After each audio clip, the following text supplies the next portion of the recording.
This is Gerardo Del Real with Resource Stock Digest. Joining me today is the president and CEO of Christmas in June, Mr. Warren Stanyer. And of course, I'm referring to Nevada Sunrise Gold for the time being. Warren, how are you today? I'm doing well, Gerardo. Thanks for the call. Look, I joked about Christmas in June, and of course, I'm referencing our last interview where we talked about how exciting the additional lithium analysis results were for holes 1 and 2, and how excited we were for the geophysical survey that is eagerly awaited, and I understand, imminent. And so I'm looking forward to results there. But we also got news yesterday of 327.7 milligrams per liter lithium in water over 220 feet at the Gemini Lithium project. The stock reacted very well today, both in terms of price action and volume.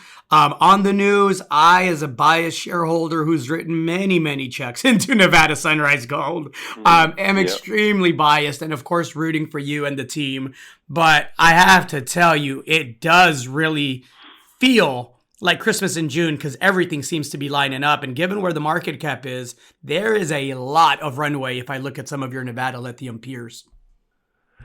Well, no one has found lithium in water in those concentrations. I mean, even at Silver Peak, well, back in the day, 2016-17, we drilled right beside the Silver Peak mine, and we got up to 250 to 300 milligrams per liter lithium in a classic brine. I say classic because it looks like salt water. When it splashes on the ground, it dries to a white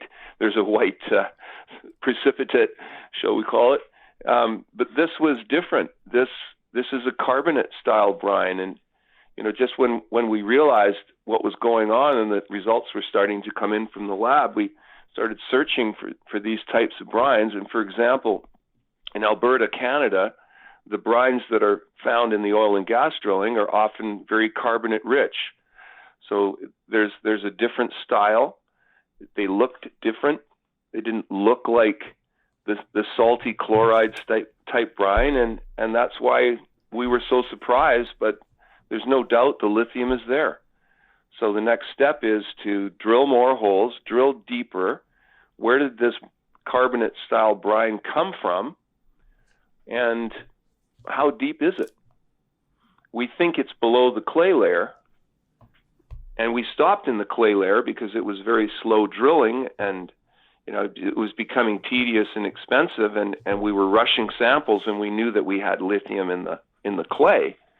But now we are aiming to find shallower formations of this clay with the geophysics that's just been completed, and that's our hope, that it'll show that these horizons are actually coming up closer to surface, and therefore we would potentially get through them sooner. And if there's a brine aquifer underneath, well, that's our goal, to find it. What is, and I know it's early days, so we'll talk about what comes next. Obviously, the geophysics results will help answer and provide insight into this question. But what's the potential scale as far as the current land package and a review of the data that you do have in hand? What's the scale here potentially, Warren? I don't think that most people have a grasp on that yet. Well, we don't either. I mean, until the geophysics comes back and we can map this conductive zone, see how thick it is, where it's most conductive. What we see, on our website, there's a drawing just close to the end of the Gemini section. And you can see that the intensity of the conductivity was increasing towards the bottom of hole 1. And we stopped it at 900 feet. What's down there? And then how broad is this conductive zone? And the geophysics will help explain that. So I hope I answered your question. But again, we don't know how big it is yet. What we do know is, 5,700 acres is a square mile, not 640 acres. So that's 8.9 square miles that we've staked.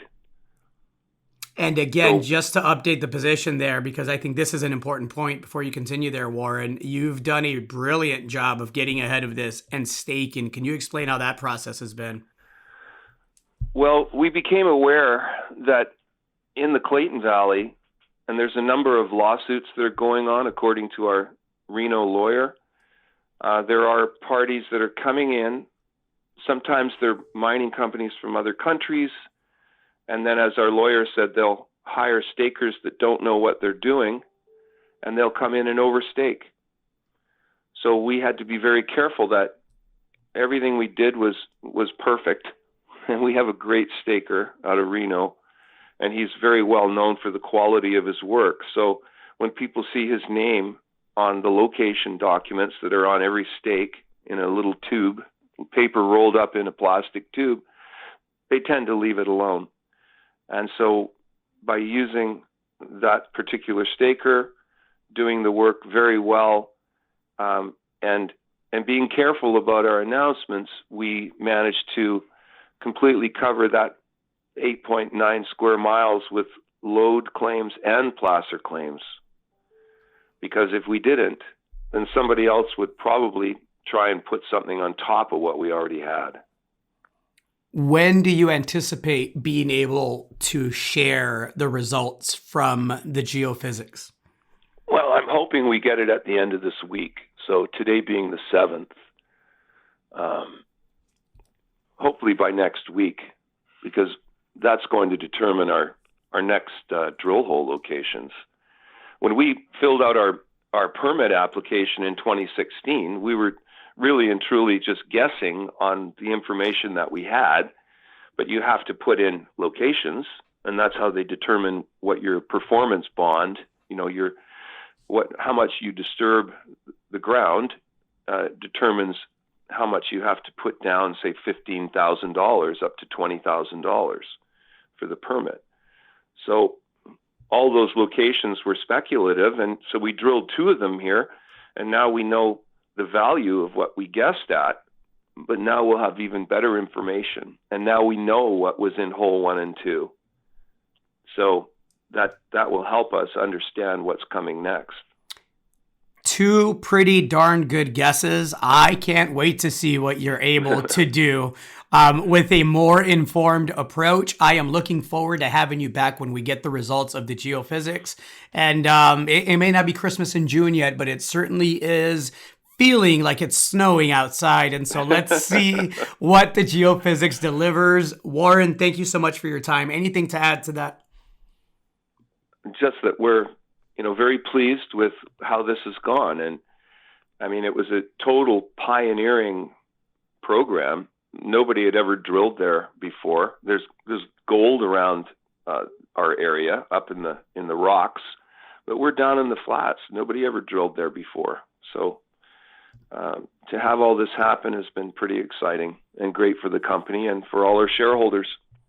Next time we chat, I think we'll be chatting about geophysics here at Gemini, which is, of course, the flagship as of right now as it relates to the lithium portion of the portfolio. But I would encourage everybody to go to the Nevada Sunrise website because there are other very prospective lithium properties in the portfolio. And maybe that's a conversation that we'll have next time we chat, Warren.